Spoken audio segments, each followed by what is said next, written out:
listening to TMZ Movie Crashers.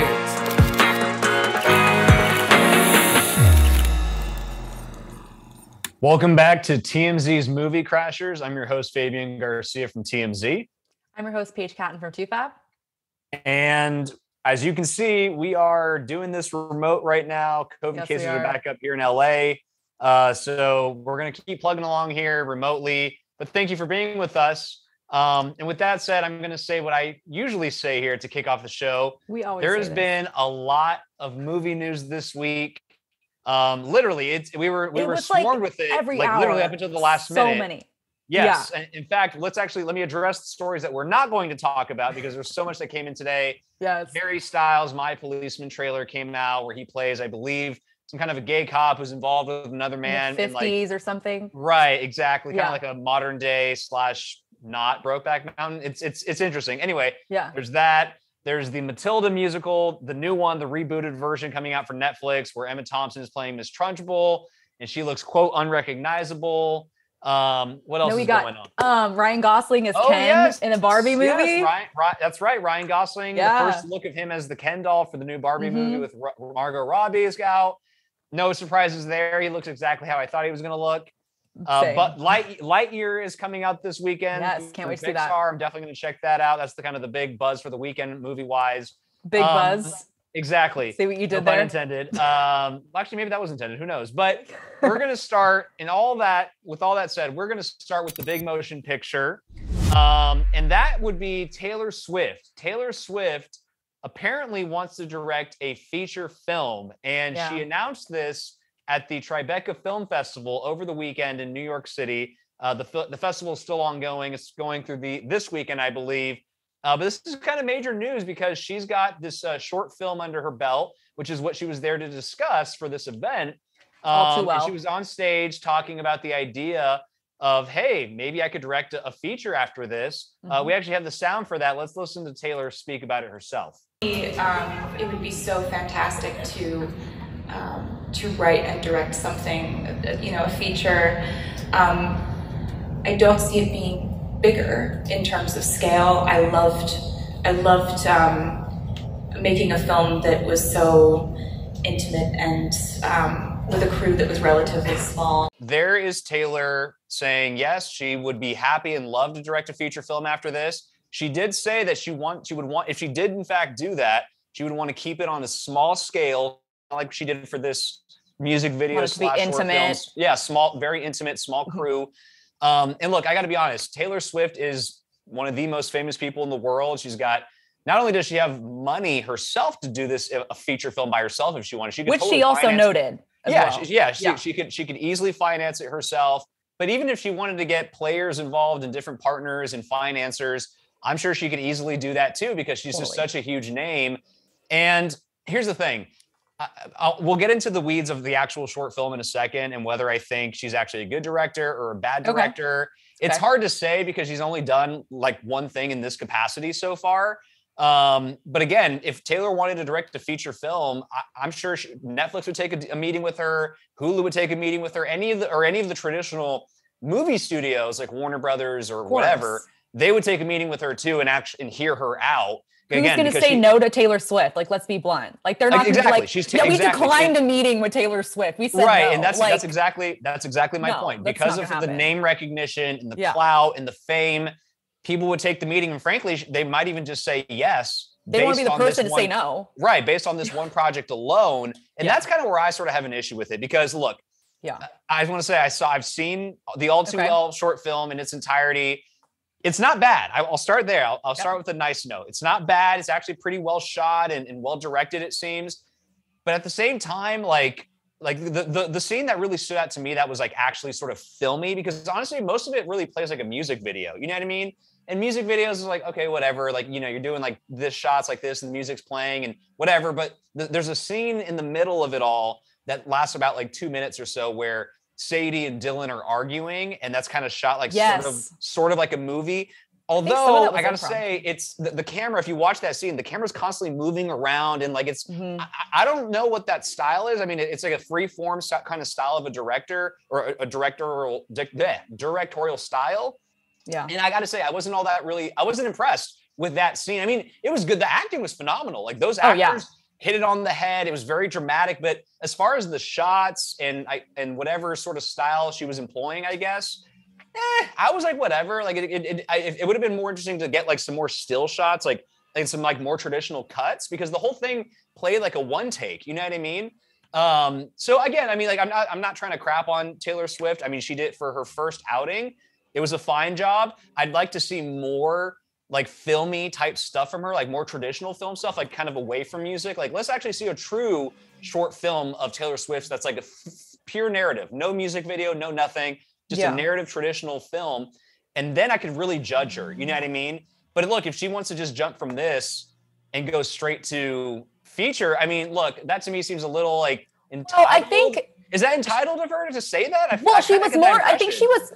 From what she was asked, like she didn't say I would love to do a feature film. Like she was asked, so she's not like preparing one now. I don't think. Good point. But, good point. So maybe for all we know, maybe it wasn't even like she hadn't really even like deeply considered it or anything. Like we don't know. But I'll let you finish your thought because I have some thoughts as well. Well, that's kind of my thought. That like I was pretty impressed with her first outing of this, and I see some potential there for sure. I'd like to see some more work of hers, and frankly, if she was want to transition into film, have at it. Why not? You know what I mean? Like, and this day and age where everybody's crossing over and doing this and that, even though I tend to be a bit of a traditionalist and a bit of a gatekeeper. I'm like, stay in your lane. Whatever, do what you want to do. Let's see the work. And by the way, Taylor Swift already has an interest in film. She obviously was in Cats, but I think she's actually cast in this new movie. It escapes me at the moment, but it's like a star-studded cast. It's like with a serious director. I forgot what it was. I do too, but she's going to be cast in a movie, and I think she's gonna. And I believe she's going to be playing like an actual role, like not a musician, not herself. Like you know what I mean? And that's going to be interesting too to see the acting chops of her in a real dramatic film. But yeah, for the director side, again, I feel like she's maybe if she is in fact serious about directing a feature film, and if she actually does follow up with that and tries to pursue that and just go straight for the top, I think she's kind of level jumping a little bit. But hey, it's Taylor Swift. I guess she could do that. But go on with your point, Paige. Okay, so first of all, I have to say I go back and forth with my feelings about Taylor Swift in general. I've never been a diehard fan or a Swiftie. Right. I know you probably look at me, this blonde girl. Oh my God, you're not? Like people like expect it, like, right? Because it's like, I feel like most people are, like, especially millennial women, I feel like, or in gay men as well. I feel like it's like a phenomenon. She is a phenomenon. Right. I do like a lot of her music. There's always been something about her, to be honest, that bothers me. And I've never been able to put my finger on it. I don't know what it is. But I bring that up because we've discussed a lot in the past about, we've discussed it several times, how it's difficult to separate the art from the artist. And like you were saying that you can do that. I have more issue with that. But I think when it comes to this, I think like, if say I watched that and I wasn't like the All Too Well video and I'm thinking, oh, this is Taylor Swift directing it. Like, I don't know if I would think differently in the sense that like, this is Taylor Swift directed this video. If I didn't know that, I could be like, so overall, I was impressed. Yeah, I was too. I think I was impressed and I thought she did very well. Yeah. But if I just was putting her out of it aside, like not her directing it, because I was saying, oh, I'm impressed that she did this. Not I'm as impressed by the short. Does that make sense? Yeah, it does. I think you're saying that like if Taylor Swift had not directed that and you would just, if this video was the exact same and some other person name was on it as a director, you'd be like, whatever. But the fact that her name is on it, it kind of elevates it a little bit more in your mind. Is that what you're saying? 100% exactly what I meant. Thank you for explaining that. It still got. So then I guess the question then is the video actually all that impressive? Is the short film itself all that impressive? Because it sounds like she's the X factor here, and you're saying that without her name on it, maybe it actually isn't all that impressive on its own. On its own, but I have to say, I think she has some like talent when it comes to directing, and I think definitely some talent there, and and if not like pure raw talent, definitely some hints of talent. You know what I mean? Hints of potential at the very least. Potential growth is there. Yes, 100%. I agree.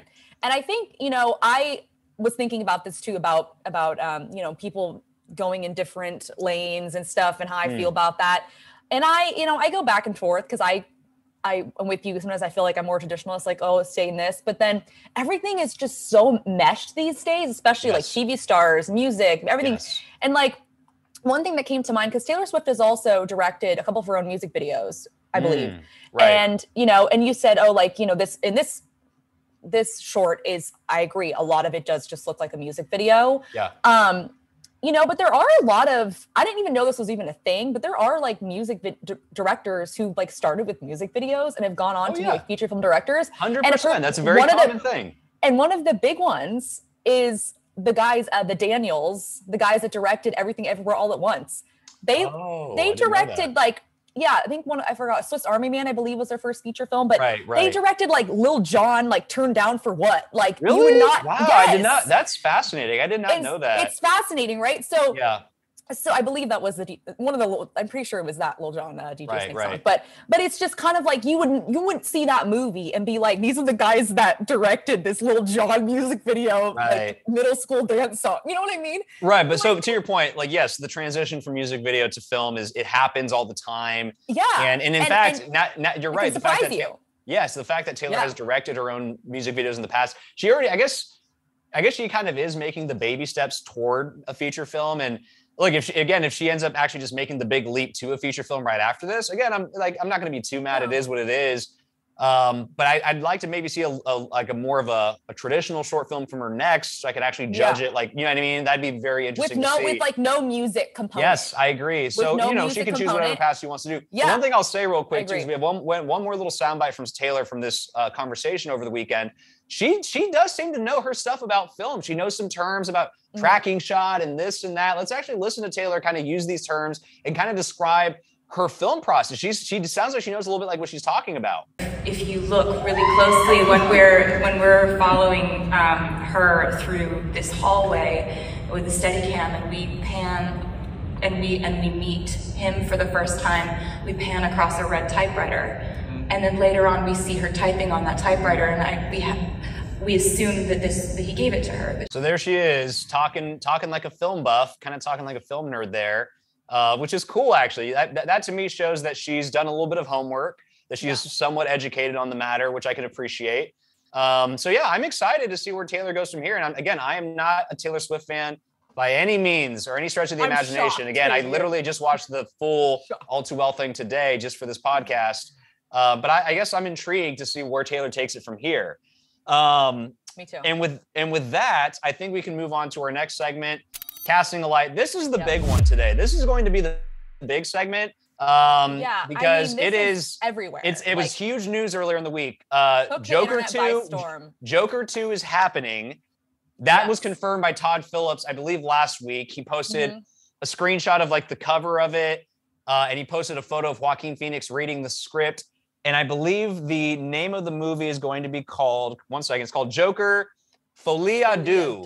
And I looked that up to see what that is exactly. And I guess it means some kind of an affliction or something that two people share.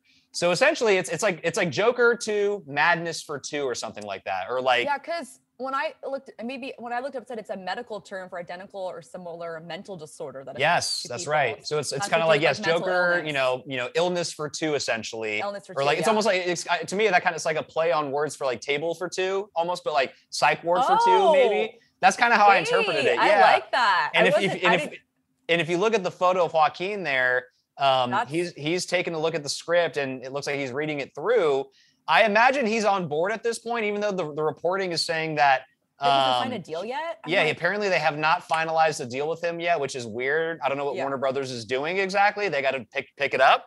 Because why would he post the picture if he? It's weird. Like they're already kind of. First of all, let's get to the cut to the chase here. The real chase is, one, this movie is apparently going to be a musical of some sort. Yes. That was the big story. But 2, even bigger, Lady freaking Gaga is going to be in this movie as Harley Quinn. That's the reporting out there.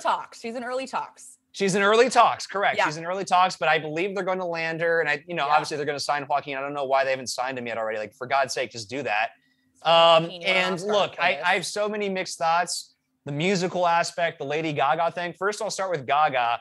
If she is in fact going to be signed to this movie, as Harley Quinn, that's exciting because, and look, it makes sense because it's a musical. She's a singer that plays to her main talent, I think, which is exciting, obviously. But just on an acting level, Lady Gaga has shown her chops over these past 5 or 6 years now, right? Mm-hmm. A Star is Born. She was nominated for an Oscar for that. Could have easily won an Oscar for that, in my opinion, because she was fantastic in that movie. I agree. She did House of Gucci, where, that one was a little more like iffy because some people thought it was sort of laughable. But honestly, I watched the movie and maybe she handed up a little bit. But honestly, I thought she did pretty damn well. Like, it was, all things considered, in the source material, yes, the accent was a little corny at times. It was corny for a lot of them, actually, throughout that movie. But all things aside, once you suspended disbelief a little bit and just kind of watched it for what it is, I liked it. I liked House of Gucci, and I loved Lady Gaga's performance in it because I thought it was pretty disturbing. I was like, holy crap. Especially if you don't know the story of that movie and you're learning it for the first time and you're learning how wild and I guess crazy of a woman this person actually was to pull all this stuff off against her husband. Lady Gaga delivered on that role, and I sensed every bit of that through her performance. So her being being in a Joker 2, which the first one was all drama, surrealness. Phenomenal. It was a heavy film. It was a very heavy film, and it was very performance driven and a character study too, with Joaquin obviously winning for Best Actor that year. The problem that I'm sort of worried about, because if Lady Gaga would have been cast as Harley Quinn with no musical X factor, there's no musical involved. It was just, if they kept it just as a regular drama like the first one, that to me would be more interesting than what they're doing now, which is seemingly going down the musical route. Because to me, I heard the musical thing, and I got to be honest, the excitement of Lady Gaga hearing that news was immediately deflated. I was like, what? A musical? No. And then they get Lady Gaga. I'm like, okay, so you guys are hiring her essentially for her singing chops. And I guess you could argue for her acting chops too. But if they really wanted to, if it was really about her acting chops, there would be no musical. It would just be a straight drama, and that's all acting. And that's really kind of what I want to see. I want to see more of Lady Gaga in traditional acting roles, because she's shown that she's pretty good. I'd like to see her show that more in a Joker type setting where it would be a traditional drama. That would come through, and she could easily win an Oscar for that. But now it becomes a musical. It becomes less serious. It becomes more just campy and whatever to me. I don't know. I'm not all that excited about this now, to be honest with you. How do you feel? Okay, so I have mixed feelings as well. I have mixed feelings. There's things I like and things I don't like. I agree. I think obviously Lady Gaga is super talented. I want to see her in more acting roles in general. Yeah. And I would like to see her do something without a musical. However, I think it would be interesting to see her. I'm interested to see her in a comic book role. I think that's interesting to me. Yeah. My biggest concern, and I'll come back to Gaga, but my biggest concern about this, why are we having another Harley Quinn? I'm done. We have Margot Robbie. There's already 3 Jokers, Phoenix, Barry Keoghan for the Batman, and then Jared Leto. I don't know if he's still the DCU Joker. Right. I agree. Bring in another character. I would love to see her. I like Harley Quinn. I dressed up for Harley Quinn for Halloween. I like Harley Quinn, but enough. We need another, pick another. There's Poison Ivy. I don't know DC very well. Actually so the thing is, I get it. If they're going to do some kind of female companion for Joker, it's got to be Harley Quinn, because that's his right-hand woman, if you will. The thing, and to your point, I agree. There are too many iterations of DC characters and just superheroes in general, but DC specifically right now has a problem with this because there's so many different versions happening all at once. It's a mess in the DC extended universe. Yeah. But with that said, I will say this: now that they're already on that path of different universes, different worlds. There's no going back at this point. So in my mind, I'm like, look, they're already there. I'm not too mad about the idea of introducing a different type of Harley Quinn, because in my mind, the Joker movie and the world that plays in is so much more realistic and darker than Harley Quinn stuff. I don't really like the Margot Robbie Harley Quinn. It's too cartoony for me. I think it's sort of off the wall and zany, and I don't like it. It's just not realistic. And if Lady Gaga was going to be introduced in the Joaquin Phoenix Joker universe, That's interesting. That's darker. That's a different side of Harley Quinn that we haven't seen that I would be actually be interested in exploring. But again, now that it's going to go down this musical route, I almost feel like they've kind of squandered that opportunity to explore a darker side to Harley Quinn. Now it's going to be this like kind of like zany musical, and it's like, what are we doing? I don't know. Maybe I'm wrong. Maybe they'll find a balance to do musical and serious at the same time. But I'm not too mad at Lady Gaga being introduced. I do agree there are too many iterations of the characters in general, though. Well, what I was going to say about the musical component is one of my personally one of the best moments in Joker is when he dances down the stairs to I don't forget, but yes, the song by the guy who like turned out to be a pedophile apparently and all that stuff. Yeah. Okay. Gary Glitter, I think his name is. Yes. So I love the song though. It's a good song. Oh, totally. Yeah. Not the guy with the song. Yeah. So, and I don't think that was corny at all. I mean, he wasn't singing it. It worked. It worked for the scene and the vibe and everything. You're right. If they're going to do things like that, that's kind of like it molds into the darkness in a way, and it's almost like when he's like dancing, it's like creepy almost. Yeah, dark. Like when he's dancing on the stairs, it's creepy. But also remember, they do that. He does the dance in the bathroom, which is super eerie. It's super eerie. So if they're gonna do like a musical sort of thing like that, then I'm on board. But if it's literally gonna be like, oh, I'm the Joker and big musical numbers and stuff, like no, like that's weird. That's it's like I suppose it can be done in the right type of way, because look, like at the end of the first one, spoiler alert, he's in a mental institution at the end, and presumably they'll pick it up there. Maybe he meets Harley Quinn there, because I think according to the comic book lore, Harley Quinn is actually one of the nurses that he ends up meeting in Gotham Asylum or Arkham or whatever it is. Yeah. Yes, and he can meet her there, and he's already kind of like his worldview and things. That's like, you don't know what reality is. So I suppose he could slip in and out of like dream sequences and stuff that kind of become musicals. Because he had some dreams in the first. He did. He had some dreamy kind of trippy stuff in the first one where he didn't really know what was real, what wasn't. So I could see them definitely playing into that. But again, it's got to be done. It can't be just too big, like this big Broadway musical thing, because then you lose me. It's got to be done in like in a measured kind of way. You know what I mean? And as we've discussed, because we even years ago, we've talked about when Joker came out, because the best thing about, I think Joker is definitely top 3 comic book films. I don't even it's a comic book film, but I don't really consider it. I mean, it is, but I feel like it's not as like comic booky, if that makes sense. No, which is why I loved it. Yeah. But I think, that like they cannot lose, sorry, I lost train of thought for a second. They can't lose that darkness, that grit, that character study. Yes. They can't lose that if they bring in music. So I admit, my first reaction to Gaga, I was like, cool, musical. I'm the same way. I'm the exact same. As soon as I heard Gaga, I was excited. I was like, oh my gosh, yes, Gaga. Like, yes. And then I was like, musical.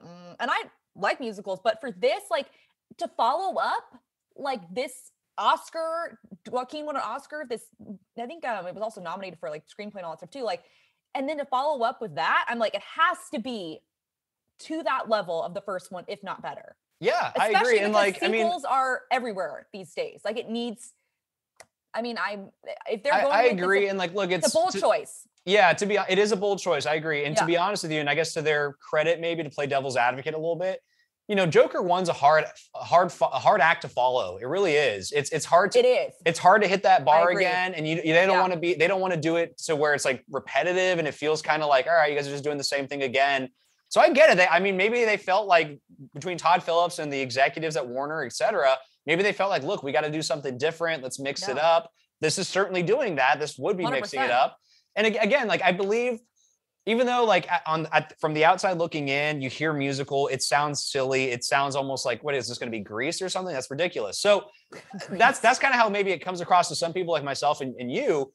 But maybe there's a right way to do it. Maybe there's just the right amount of musical numbers and just the right type of music. And maybe it doesn't have to be so over the top. And if they kind of sprinkle it throughout and it's not oversaturated with over the top musical numbers, then it could be interesting, I think. You know what I mean? And I guess Gaga, like music wise, like she has had obviously reinvented herself like 1,000 times. Yes. She has that she can do that theatrical, dark, 100%. That's how she became famous. Exactly. Yes. 100%. So this is, in fact, it's funny you mentioned that because this is almost like her going back to her roots a little bit. Like the theatrical romance, thing. like coming out of the bathtub. Literally, like, it's almost like she's kind of like, this role was almost like she was born to play it if you really think about it.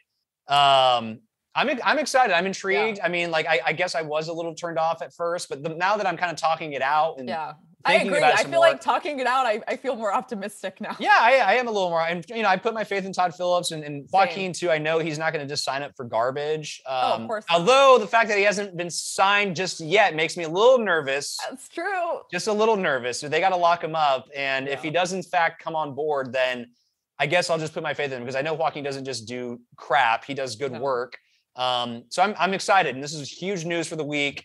Joker 2 is officially underway and Gaga's on board. So there we go.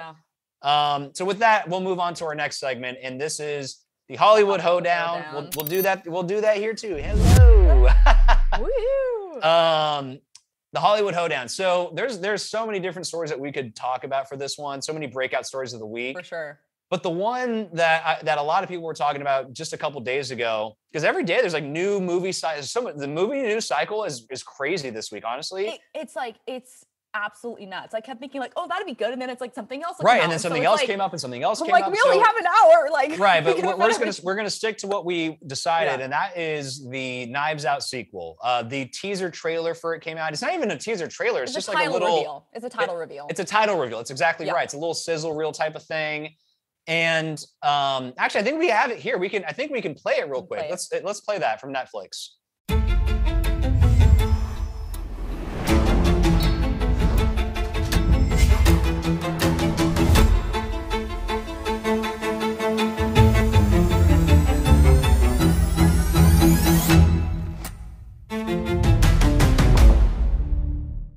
I'm so hyped. So there it is. Rian Johnson's sequel for Knives Out. It's called Glass Onion, a Knives Out story. It's a mystery. Yes, and a Knives Out mystery. And it's coming out this holiday season. As you guys saw, the Daniel Craig is back in the titular role as the lead detective something. I don't remember his name, right? And there's a whole new cast of characters from the first one, because the first one was Chris Evans, Jamie Lee Curtis, Michael Shannon, and all these different actors. And now you got a whole new cast of people. I think Edward Norton's in there. Leslie Odom Jr.'s in there. Right. Like tons of people are in there. Kate Hudson. Look, I don't know how you feel about this, but for me, I saw this and I was deeply disappointed. One, I guess I must have missed the news that it's going to be released exclusively through Netflix. That to me. Oh, that came out. That was last year. Oh, was it? Damn. I guess I was asleep at the wheel on that one then. I did not realize that. And in fact, if I had known that ahead of time, I guess I would not have been as disappointed as I am right now, because I'm learning all this for the first time. It was like last March, and it was one of the biggest streaming sales because it was like a whole bidding war.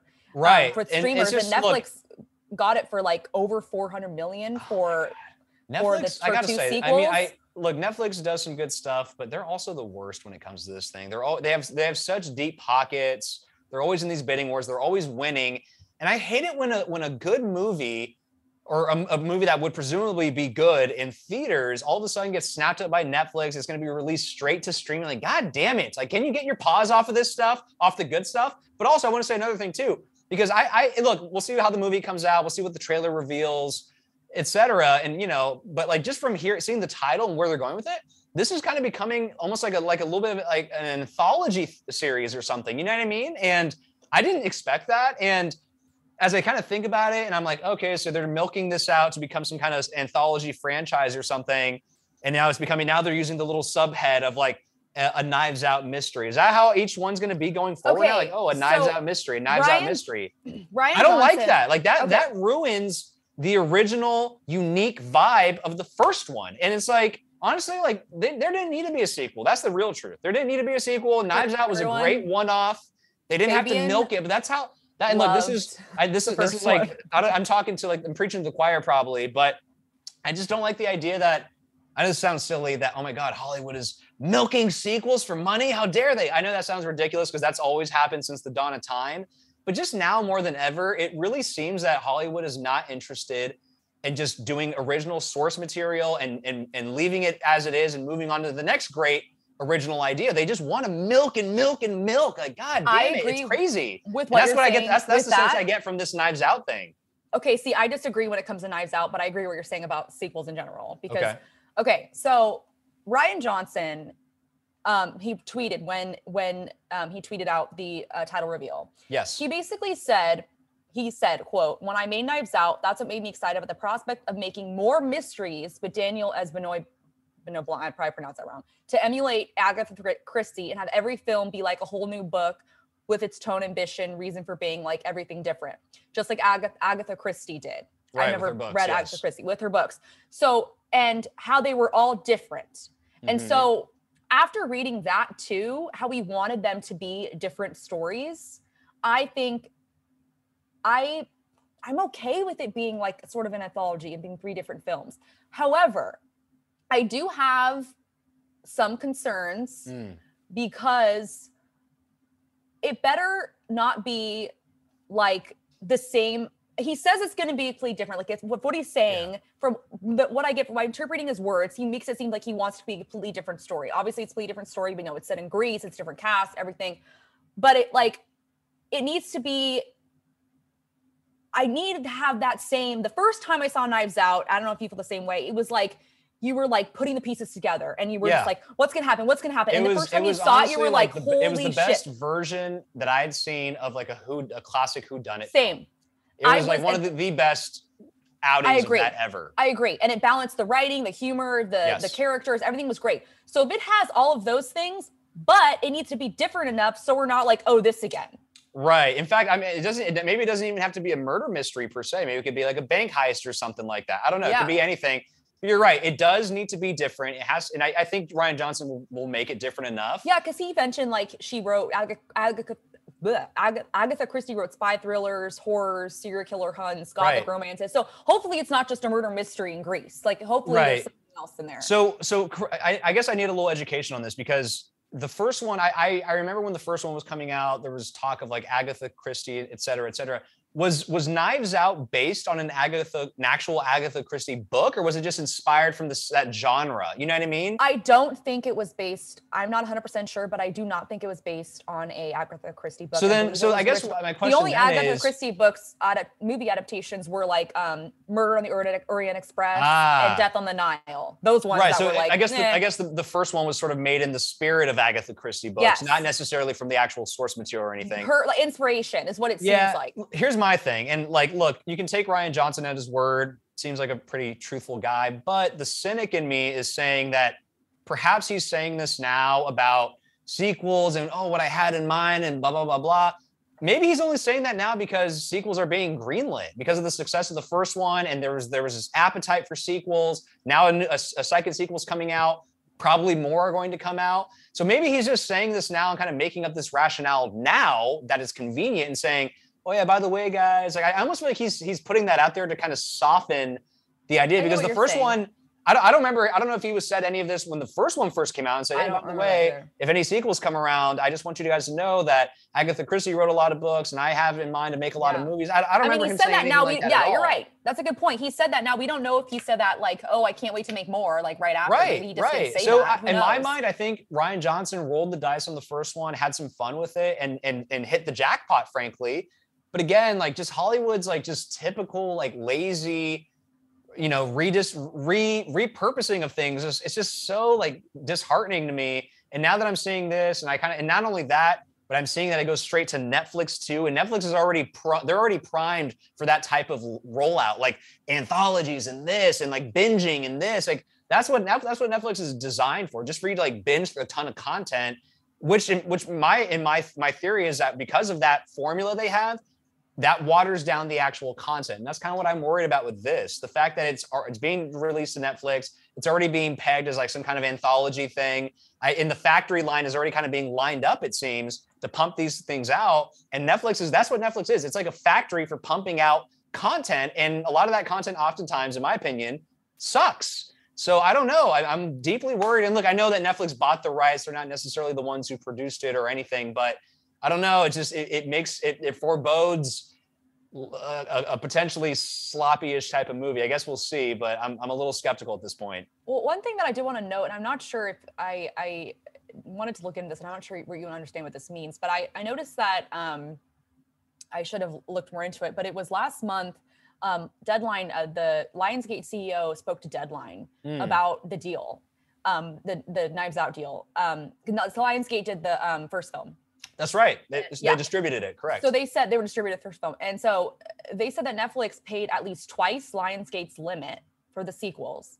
Jesus. But declined to put an arrangement to put together an arrangement for all 3 movies to be sold as a package. Now I don't really understand what that is that means. True? Wow. Yes. I did not know that. So okay, so what Netflix does that essentially mean? Essentially, what that means is that Netflix just did this as a one-off deal for this one movie. And that doesn't necessarily. Well, for both sequels. It was for both sequels. And I'm like, why didn't they want to do it as a package? So 2 sequels were greenlit then? 2 sequels were greenlit. Oh, okay. They bought that huge deal was for 2 sequels. Okay, and then we don't know who has the rights to the third one just yet, right? But I don't know. But it said put together all 3 movies, so I don't know if that includes the first one that they put it on Netflix. I don't really understand. That's what I was kind of confused about. But go ahead. The reason why I brought this up, because again, I'm not fully I'll admit industry stuff is still a lot of so much. It's really confusing, to be honest. Right. Some of that deals and stuff. I'm not an expert on that. I'll admit that. Right. But one thing that the CEO said, and this is why I'm noting this, because you had brought up, your concerns about Netflix, just in general. So although Netflix declined this package, again, whatever it entails, because again, I'm not fully sure what it entails, because of Netflix losing subscribers, the overspending and all this stuff, the CEO says he's going to go back to Netflix and try to renegotiate this package. So okay. So what do you think that means? Like, because he knows that they're desperate or something, it's a little confusing. I mean, look, in that spirit of Netflix spending too much, if they spend $400 million, I need to $400 million, is that what you said? $400 million on this? It was 400 million was what I read. That I read 400 million, but I also read it was, again, this was like last March or May. I mean, it was last year, and it was like, but other people said 460, some people said 450. Yeah, $450 million for the rights to a movie? 2. For 2. Okay. For 2, but still, it was like. That to me, I think that means that they bought the second one and whatever third one may come along eventually. That's what that sounds like to me. Yeah.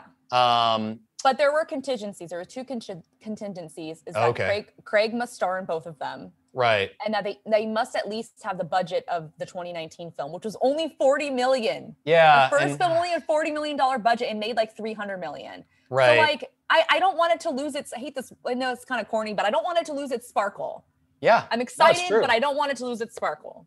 Yeah. And I guess, we'll see what comes out. Because, sometimes Netflix does churn out some good stuff every now and then. In fact, I would argue that the stuff that they actually buy the rights to, which is made sort of like beforehand and like almost like exclusive from Netflix, and all they do is just come along and swoop it up to release it. It's not a Netflix original. Yeah. Yeah, those movies are actually good. But like Netflix originals where they have their hands in it from the beginning, those are the ones that turn out like shit usually. So and they obviously they fought for this. Yeah. So, and look, I mean, Rian Johnson's at the helm, so I guess I put my faith in him because he's a good director, but I don't know. I did not like the idea of it, and the fact that like, Glass Onion, a Knives Out mystery. It's like, come on, like really, that we're doing it. You might as well turn Knives Out into a show if that's the route you're going to go. That's my view. To end this segment, I have one question for you. Would you have felt differently if it was a different streamer? Maybe a little bit, but I still would have been like, because any streamer these days, if it's going to just release exclusively to streaming, I don't like the notion of that in general. Netflix especially, but if it would have gone to Hulu or Amazon or Apple, it probably would have been the same idea almost. Like, damn it, a streamer got it. Like, why couldn't just a studio have gotten it?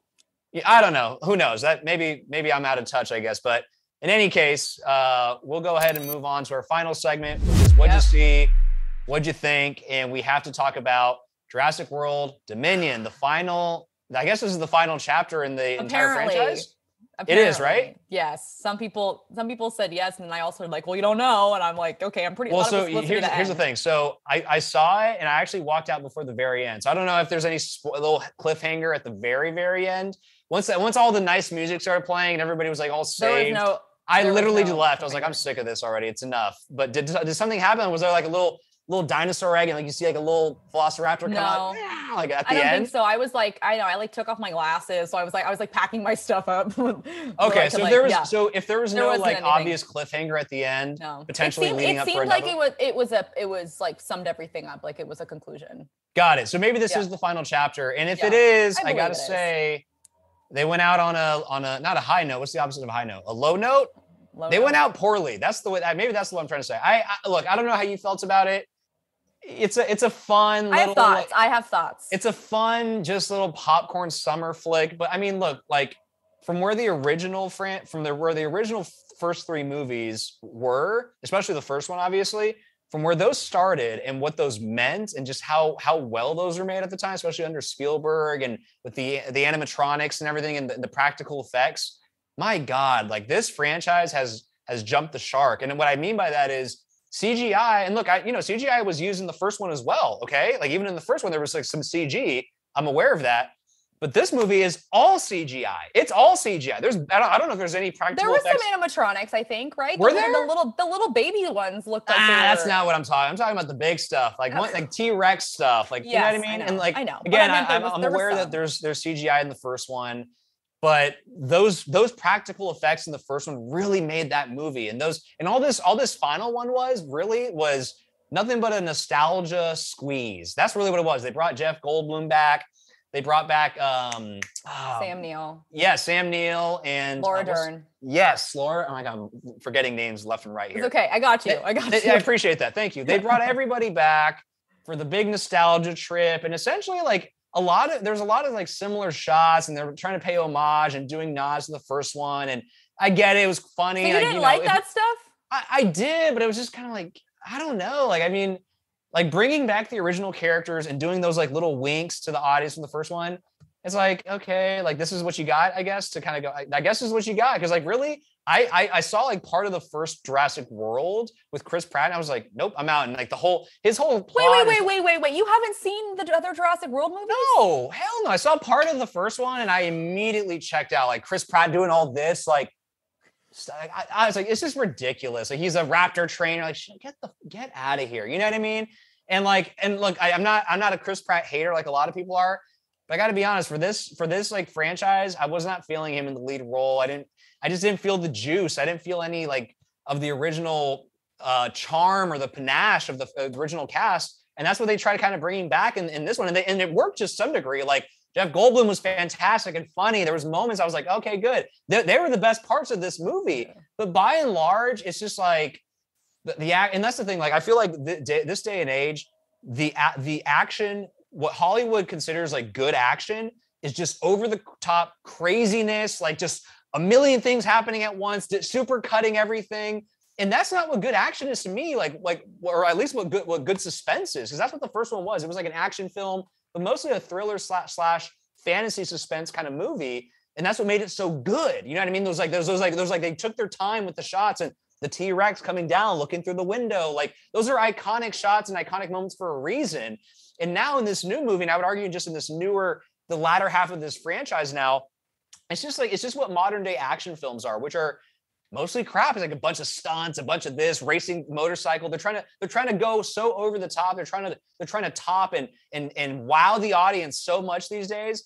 I don't know if it's the audience's fault or if it's Hollywood's fault, but man, this movie was like just a mash of all the bad things about modern day action flicks, including CGI, and just kind of like leeching off of a beloved movie slash early series, early franchise, I should say. And I left a bad taste in my mouth and I didn't like it. That's my little rant on Jurassic World there. Okay. All right. So go for it, Chage. What do you got? Okay.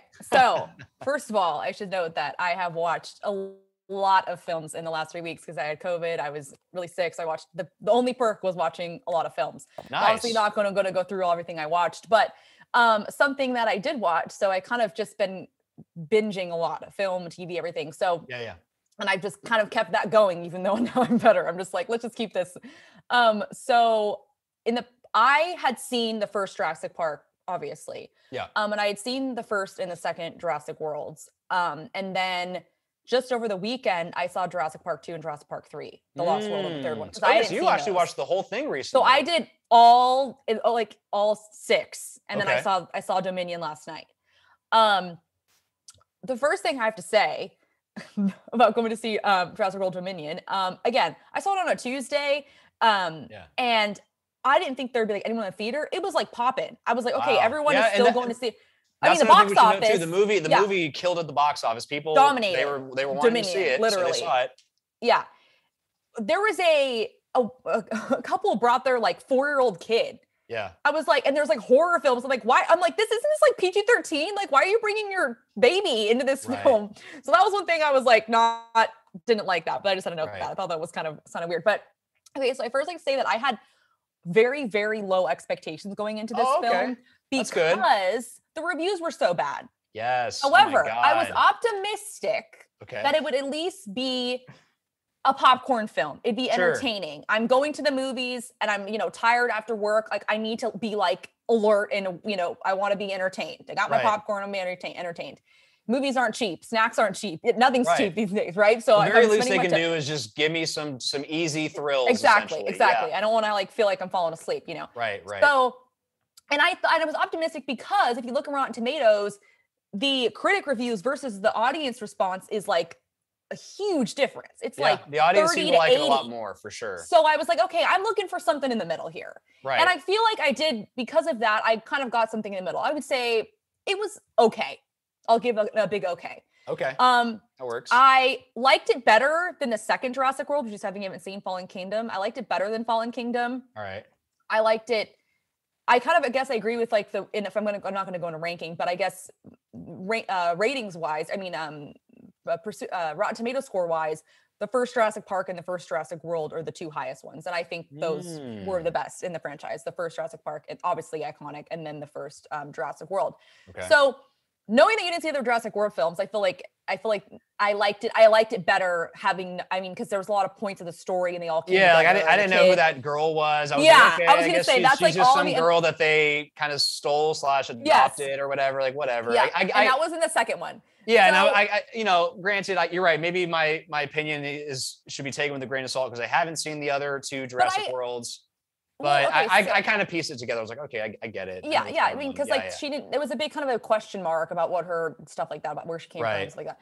So, the things I liked, things I didn't like. Things I liked, I'm not going to go through everything because I wrote a whole list. But I liked the baby dinosaurs. I know it's going to make me sound so like a girly girl. I love the baby dinosaur. I loved seeing Delta because Blue is like a big part of Jurassic World. Like that's like his like. Chris Pratt's character Owen, like he like Blue was like his number one girl. Like it was like, I know that sounds, if you've seen the movies. Oh, okay. So the mom raptor is like a big part of it. Yeah. Okay. So the part in the film that one of the parts that I loved, and it was kind of corny, was when like Maisie like put her hand out, like her adoptive dad to the baby. Like that was like kind of cool because it was kind of corny, but like it showed that like, oh, like her adoptive dad, she kind of has the same like, towards these raptors. But so I loved the nostalgia about having the combination of the OG, having the OGs in there. I liked that we finally got to see Ellie Allen kind of kiss. Like kissed. That was actually a good payoff. I was like, finally, because that was very much teased and alluded to in the first one. They never really got together, and then now they they closed the loop and got them together. I appreciated it. I was like, all right, cool. Okay. I was like, finally, Yeah. And I agree. Jeff Goldblum was probably. I feel like he was like low key playing himself. Like he was. He totally is. Jeff Goldblum is just Jeff Goldblum at this point. I think he might have been. He might have been Jeff Goldblum even in the first one. I know he was so great. Yeah, he was. The number one thing that I did not like was the whole thing with the locusts. Oh, okay. Ew. I do not like bugs at all. I know it sounds like a girly girl, but I remember I saw a tweet. I forgot who this tweet. It was a viral tweet, and someone said, "I can't believe a Jurassic World movie is mainly about locusts." That you know what? You're right, because they were like the big threat of the movie. Yeah, and they were giant. And I remember this one part, like Bryce Dallas Howard's character Claire says at one point, like I didn't think there would be bugs, and I'm like, well, yeah, no shit. Like it's a dinosaur movie. Why would there? Why is there these giant ass bugs flying around? These genetically engineered bugs. Right. And it was just like.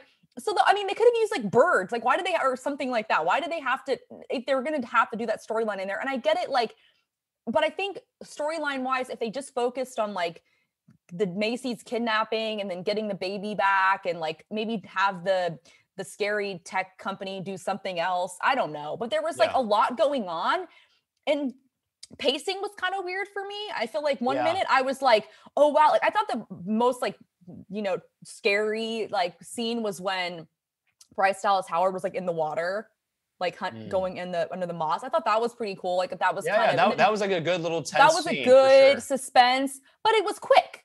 I'm like, it was a quick suspense. I'm like, the dinosaur didn't even attack her. I'm like, what the heck? I was expecting her to like, you know, some more.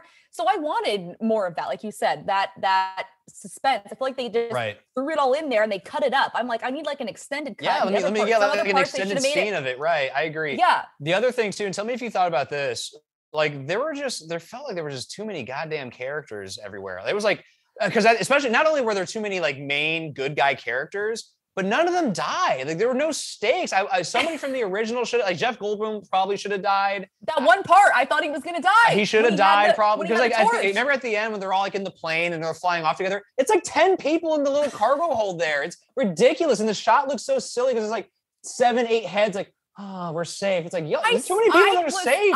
And the pilot is introduced, and the tour guide himself. It's just too many goddamn people. There was like, get out of here. A lot of people. I mean, I thought DeWanda Weiss was cool, but like, I think she was unnecessary too. It's like, get out of here. You're not she part was of the great story. in it, but I don't think she was great in it. I don't think they needed to have her in there. And I think that it was cool. They had the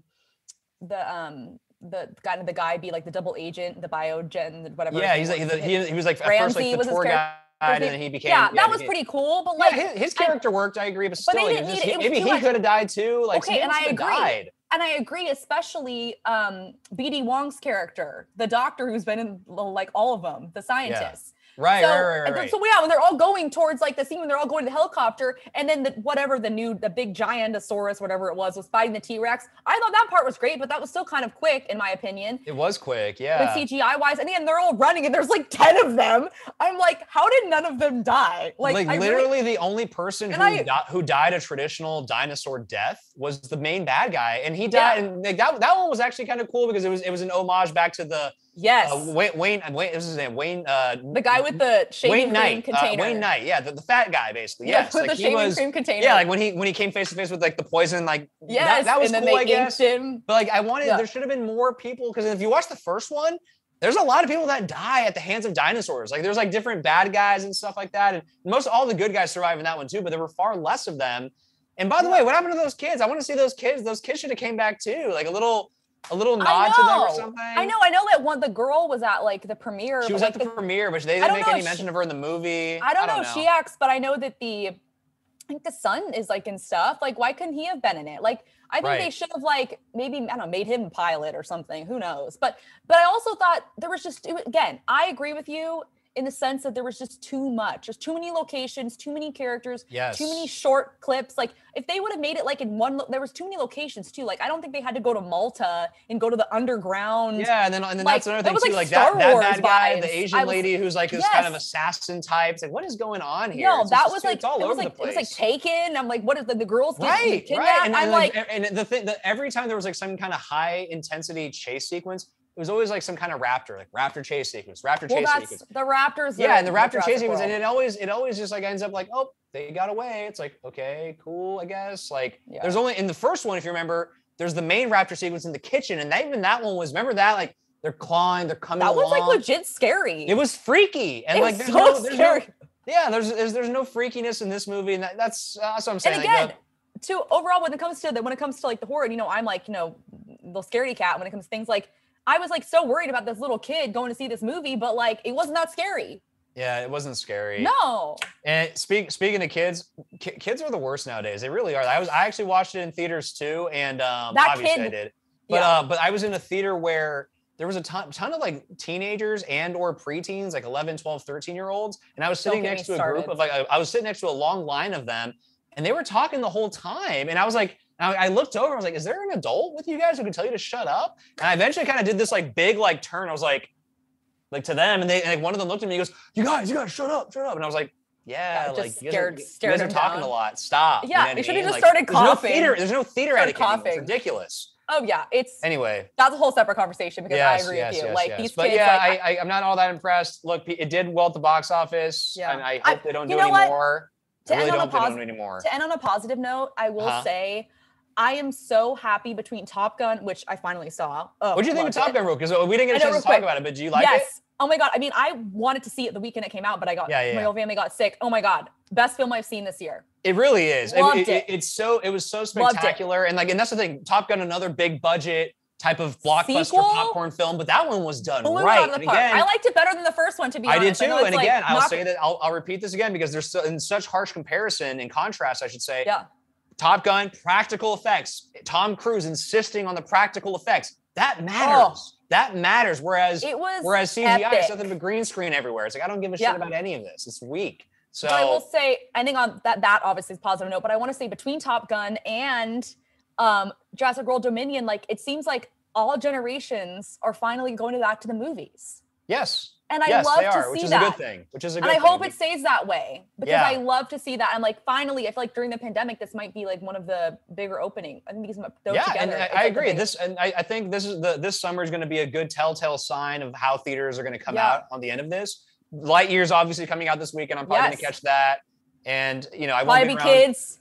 Yeah, kids will be there too. I'm going to go to an early screening for that one. Early or very late, one or the other. Yes.